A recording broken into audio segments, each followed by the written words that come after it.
And good morning and welcome to Nature Watch. Nature Watch is sponsored by Wedel's Nursery, Floral, Garden, and Bird Center at the corner of 12th Street and Millam Road. And now, your host of Nature Watch from all the way in South County. I think he's, yep, there he is. It's Gary Miller. Good morning, sir. Good morning. Hey, what? So you're remoting from your house. Correct. Because you do what I do on a regular basis and screwed up your back. Is that about right? Yes. It's one of those joys that's sarcastically said of getting older. And I'm not sure what I did, but it's sort of difficult moving around. So well, you done did it. Way to go. Yeah, it's not feeling good yesterday, and it's actually feeling worse today. So hopefully it gets better here finally. Right. Not fun.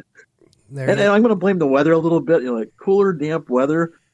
I got arthritis here and there in different joints, including my back. It's like, it's not helping either. So yeah, I was feeling it yesterday too, as well. But then again, I was down with the stomach crud again this last week for a couple of days. It decided to come back and pay me another visit. Must have missed me or something. So you weren't eating at McDonald's or anything? No, negative. No. At least not this last week. So we'll go with that. So this last week we've had some wet weather. Actually, we're finally getting some rain though. Now all those leaves that finally came down are plastered on the ground. Yep. So it makes it a little more difficult to pick them up. At least we're not getting the snow that they had out west yet. They got quite a bit of snow out west. I keep watching the forecast. They keep waffling back and forth. Occasionally on next Thursday in the forecast, they say maybe a mix.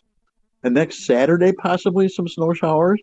And I just looked at it again a little bit, and they've warmed it up a little bit. So the S word isn't in there. You can. Well, actually, Ellen Baca put up a great little write up on Facebook about this. We can thank the body of water to our west for pretty much keeping us out of the snow next weekend. As Lake Michigan is so warm that it's going to bring in that cooler air that's coming in is going to raise that air temperature so much that any precipitation falling is going to fall as rain. So yeah, so sometimes those computer models don't take into account the lake effect. It's hard to model it, I guess. Yeah. They all the different computer models for weather systems and projections on the forecast, they don't always take that into account in that curve that Mother Nature throws in with the lake there. Right. We see the effect of it sometimes. So remember that Lake Michigan's quite warm right now. That means when we get colder here at some point, that Lake Michigan's still going to be a little bit warmer.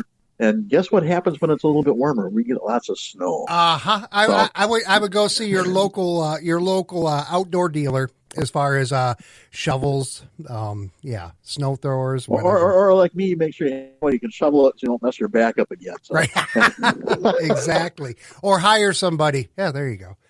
All right. So actually, this last week I've seen a few deer around. Though I think they were hiding here in the last couple of days because of hunting season for gun season. They tend to do that. They see them, and then gun season starts. They seem to know that calendar pretty well. Still seeing lots of sandhill cranes and Canada geese, though. And I had to laugh a couple mornings this week. Yet still, State's golf course between Vicksburg and Schoolcraft in the morning. Mm-hmm. There are quite a group of sandhill cranes out on the greens and on the course in the rough. I'm guessing maybe they're fans of the game of golf and they're just out enjoying themselves. I'm not quite sure. I've worked a couple of benefits out there at States for a friend of mine. I didn't work this last summer, but I did for the last few summers before that. And yeah, there are a lot of cranes out there. When you go drive around and take pictures of all the golfers enjoying their morning beer and trying to put into crazy things because, it's a benefit that, cancer benefit that we are working and all of that. But yeah, the cranes hung out and watched everyone make fools of themselves. So it's a little bit warm.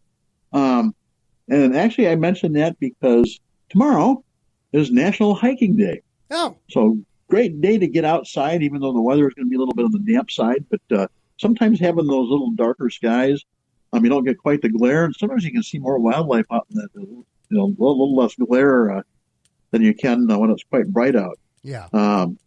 So it's good exercise. You can burn over 550 calories per hour. So you'll need to burn some calories. We've got actually in the U.S. we've got more than 60,000 miles of trails. We got lots of trails and actually a lot of local trails to hike. So might be a good thing to do on the cloudy day, because with the last couple of weeks we were talking about the meteor showers and the Beaver Moon that was a couple of nights ago. Mm-hmm. Actually Friday night, just before sunset, it was the peak on the full moon for Beaver Moon, that last super moon of the year. Okay. The clouds have not participated very well with that. We can't see anything except a lot of clouds. I did notice in the middle of the night that even though it was cloudy, the clouds were a lot brighter because of that super moon. So the moon was trying to shine through, but just couldn't quite make it. Yeah. Go ahead. Yeah. So the unfortunately we couldn't see that. Our next super moon is next October, and we get 3 of them in a row. So we'll have to wait and see that one, I guess, because the next several nights look very cloudy too. Yeah. And that's actually keeping us from seeing the Leonid meteor showers. The peak of that is supposed to be tomorrow night, and or Monday night, and actually Monday morning. So Sunday night, Monday morning. That's going to be actually tomorrow morning, but I looked at the forecast, it's going to be cloudy. So I guess we'll have to take everybody's word for them that they're out there.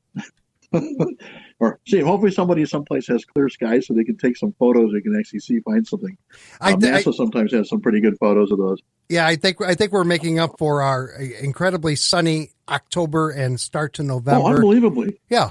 It's just catch up. It's just catch up ball. Is all it is. We're still probably way ahead in sunshine for this time of year, but we got spoiled. It was nice seeing the sun, though. It's so dark and dreary when it's cloudy all day, and not quite used to that time change yet. Yeah, right. Boy, if it's cloudy out, it seemed like it's dark out right afternoon.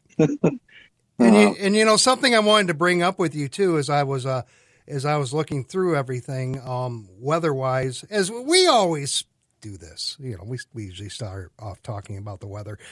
Sunrise today was at 7:35. Which will the latest sunrise I believe we'll have is about 8:10. When we were on daylight time, 8:20 was the latest one, because of the advanced time and all of that. Sunset is 5:19 this afternoon, but we only lose about 9 minutes between now and the beginning of winter. But we will, we'll lose off quite a bit. But we'll lose a lot though on the sunrise side, the morning side of it. And then when we get past the first day of winter, everything will flip and the sun will start coming up earlier, but the sun will still set at 5:10 for like 10 days in a row. It's just wild. Yeah. It's always noticeable though after we hit that winter solstice that you can actually notice the change in the amount of daylight. It seems like, gosh, it's made the turn here, and it's going to get brighter. Unfortunately, we got to get a little darker earlier, and before a little less sunlight before we get there. Well, I'll tell you what. Some neat events coming up this week. Okay. Actually, today yet. Okay. Wedel's Christmas open house is continuing, and I saw some photos and video of the tree lighting last night in the parking lot. So that big tree is lit up in Wedel's parking lot, and it looks fantastic. There's actually some neat Christmas deals going on today yet, so if you'll have a chance, stop out. Have a good day to do some shopping. Okay.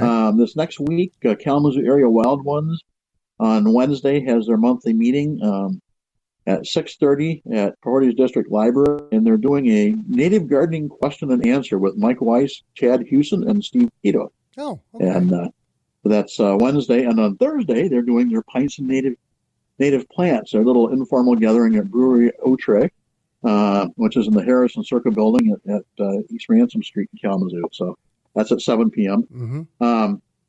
A week from Monday, Audubon Society of Kalamazoo is doing their monthly meeting, and that's at People's Church, and that's at 7 p.m. They also have a Zoom link, so if you go to their website, They're actually going to have Dr. Steve Rolls talk about Kirtland warbler.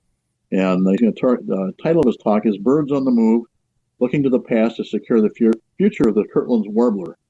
And so he's going to be talking about that. He's actually a conservation biologist with the American Bird Conservancy and currently serving as the Kirtland's Warbler Program Director and Conservation Team Coordinator. Oh, okay. So it may be some interesting times. The last month, I actually linked in on their Zoom meeting, and it makes it nice and easy if you can't get there. That was actually the first Monday of after change back to standard time, and it was so dark early, and I was constantly concerned about deer, jumping out in front of me at nighttime. So decided not to drive too late at night. So did the Zoom connection. So that worked out very good. Oh, there you go. You'll like the trivia question today. Yeah, I was going to be a really easy one. I was going to say let's with this dreary morning, let's spread some sunshine in someone's life with a $20 gift card to Wedel's. Perfect time of year to have it too, as Christmas, right? Right. Oh yeah, and it's actually sort of linked in with Christmas a little bit, and we'll talk about that when we get a correct answer guess here. Okay, there you go. So we always think about Christmas trees, and think about the spruces and the firs and the pines for Christmas, and all those evergreens. So they all make a little seed cone, and they're various sizes. So they have different sizes of cones. Those needled evergreens do. So my question today is, what is the largest pine cone in North America? And actually, it happens to be the largest pine cone in the world.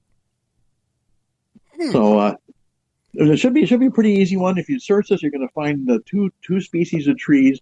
One of them is volume-wise larger than the other. The second one is longer. So I'm looking for the one that's the largest volume-wise.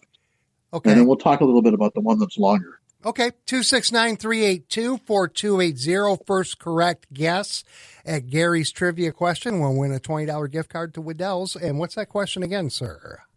So what is the largest pine cone in North America, and actually also the world? Okay. And that's largest pine cone volume-wise. Okay, there you go. So you should come up, get some calls pretty quick, because you can do about any search engine, I think, and search this, and you're going to find the answer quite rapidly. Well, why don't you talk for a couple of minutes, and I will rudely interrupt you when we have a call, okay? So it's interesting to see, because you'll see some of the native pines and spruces, and even the cedar, arborvitae, the firs, all have various size cones. Some of them are very small, and some of them can get quite large. Here in the Midwest, we don't have anything that gets real big. They're big enough, though.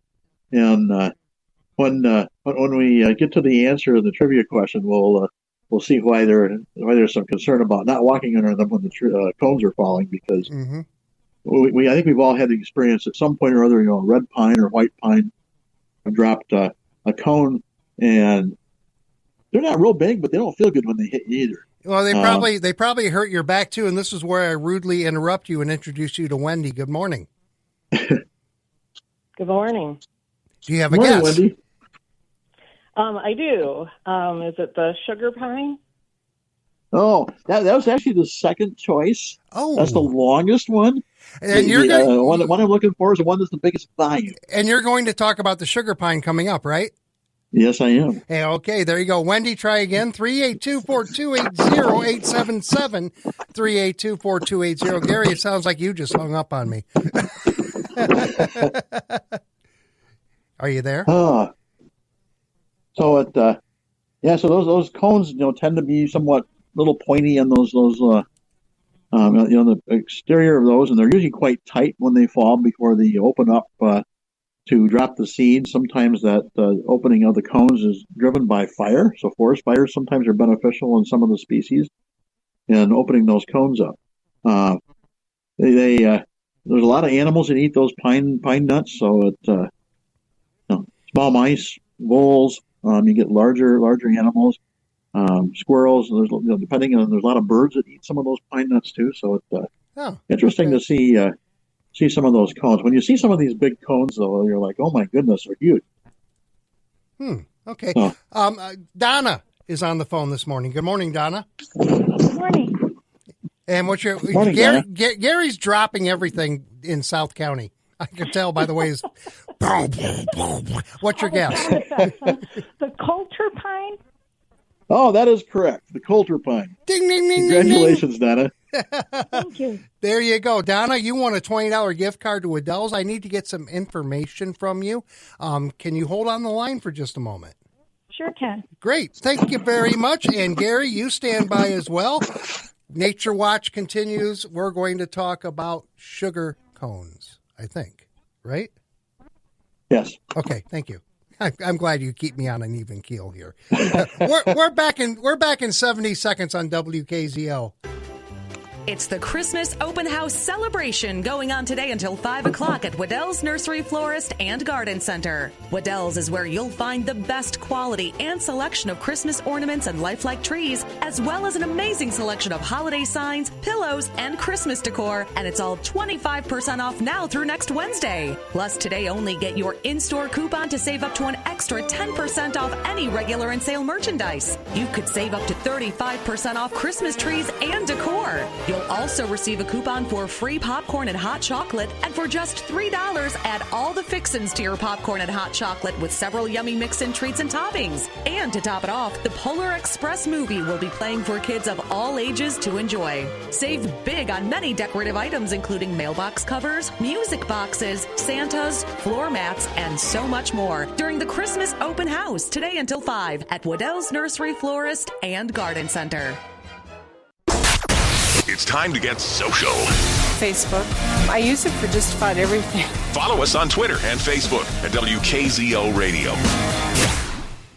8:49, Nature Watch continues. Gary Miller from South County, ailing back and all.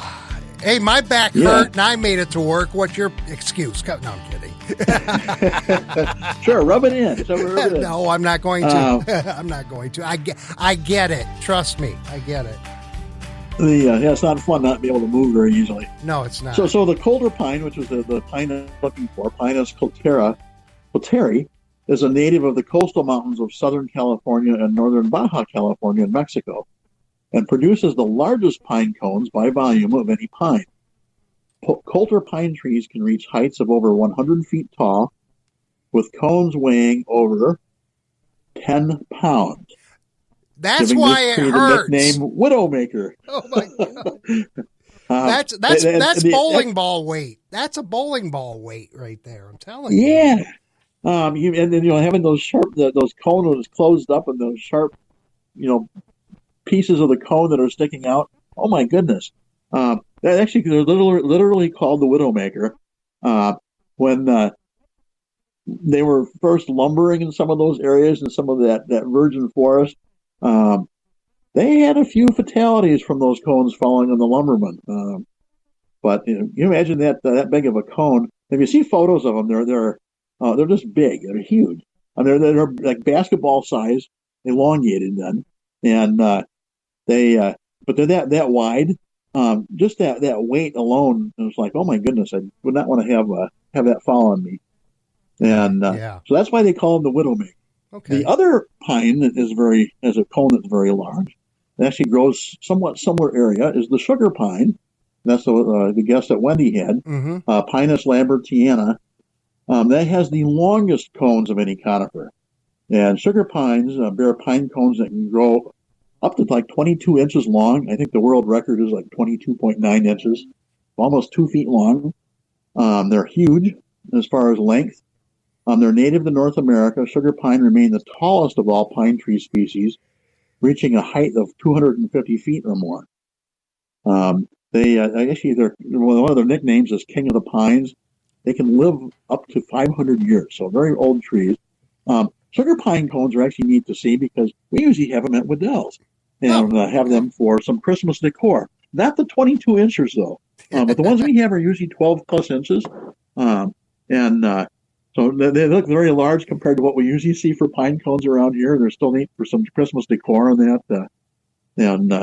But they are definitely big. Okay, yeah. Now I'm getting a visual in my mind because I've seen those, walking around out in the woods and stuff like that. So yeah, they're long and thin and about a foot long. Yeah, you're about right there.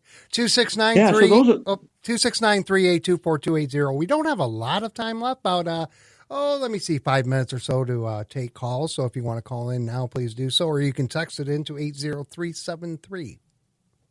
Yeah, so those sugar pine cones, even the ones that are 12 plus inches or so that we usually get, or near 12 inches, they're still that 4 or 5 inches diameter, almost 6 inches diameter sometimes. So not a real narrow cone, but the length of them, those would not feel good either falling on top of you, especially if they're up at that near the top of a 250-foot tree or so. Right. Get a little bit of velocity coming down. So those actually they grow in along the very narrow area in the Sierra Nevadas and mountains in California, and I looked at it one time because occasionally when we get them in, I found a little bit of seed when we get the boxes of them in, and I thought, plant guy that I am, I thought, well, that'd be pretty neat to try to get something to grow. And then I was looking at what their characteristics and growth habit, or their environment is. They wouldn't survive here. We get too hot and humid in the summertime. Our winters actually get too severe, even though they're up in the mountains.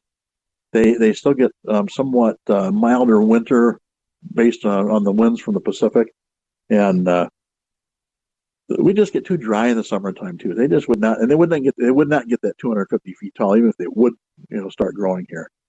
But I thought it'd be neat to try sometime, but didn't have any luck getting any of them to germinate. So I just thought it would be a good risk to take.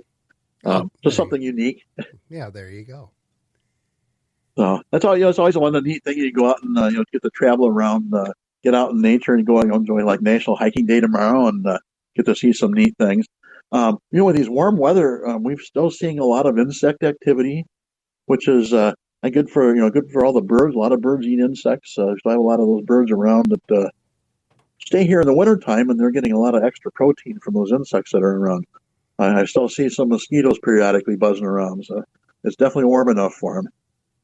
This has been a long mosquito season this year. Yeah. If you recall, I first saw mosquitoes in February. Oh, I remember us yelling about that here in studio. Right. And so we're that was month number 2. 9 months later, we're still seeing mosquitoes. Definitely a long mosquito season this year. And it'd be nice if some of those got knocked back a little bit. There's a lot of birds and actually other animals that eat those mosquitoes, but it doesn't need to be quite so many of them around. Right. Now, has the warmer weather, keeping the mosquitoes around, I'm wondering how that affected bird migration, because we talked about that a little bit, but never really got into big detail. Has the warmer weather really kind of thrown a loop into that? It did to some extent. They still have that sort of built-in calendar that they migrate. It spread it out more than it usually is. Usually the migration gets, it's time to migrate. We need to go south now. And with the warmer weather, they've had a little more luxury as far as migrating. And that has made it a much longer migration season, especially because they've had food sources. And usually, even though they've had that built-in calendar, weather is still, and temperatures are a big driving force also. So when it starts getting that cool temperature, they definitely say, "Oh gosh, we need to go south now." Yeah, especially when you have those birds like the vultures that don't have any feathers on their head, that are very bare. When it gets cold, they're like, "Oh, we need to go south now." Yeah, they don't like our heads getting cold. Yeah, but the others are saying, "Hey, the buffet's still open. We don't want to go." Yeah. And so we've had the migration. I think got, instead of being as big in numbers over in each week. It was spread out over a longer period of time, so it wasn't quite the impact that we had in some years past. So that makes it a little more enjoyable, because we had a lot of nice weather, so you actually had a chance to go out and see some of those migrating birds, much more than we do some years. And the weather, Mother Nature always throws those curves, because we get besides the temperatures, we get those extreme weather events like hurricanes, tropical storms. major blizzards. Those all throw wildlife and birds off a little bit, and sometimes they relocate, especially birds. Yeah, but they also will relocate insects in that. We talked about that in August and September when we started having hurricane issues down south. Yeah. Yeah. So, that's that's how things get moved around here and there, and they typically end up gradually, for lack of a better term, say migrate back to where they usually belong. But occasionally they decide to expand their regions where they live in, and so that's unfortunately somehow some of those invasive insect pests especially get moved around. Sometimes diseases also. Those detrimental diseases on plants and sometimes animals. Okay. With those storms move those around too. So Mother Nature is always throwing those curves. I have to say, admit Mother Nature typically balances out pretty good over time. Yeah. So it's just sometimes we see little extremes, but then long run Mother Nature usually always wins and sort of balances out. All right. Putting a wrap on Nature Watch, you do have painkillers at home, right? Yeah, well, unfortunately, with some of my other meds, but the only thing I can take is acetaminophen. Okay, well, there you go. All right. So that takes the edge off a little bit, but not enough. All right. Gary, thank you, my friend. Get better. Yeah, so heating pads today, and just trying to stretch things out here, and hopefully I'll get back to being functioning again. There you go. Thank you for listening to Nature Watch. American Outdoors Radio is next on WKZO.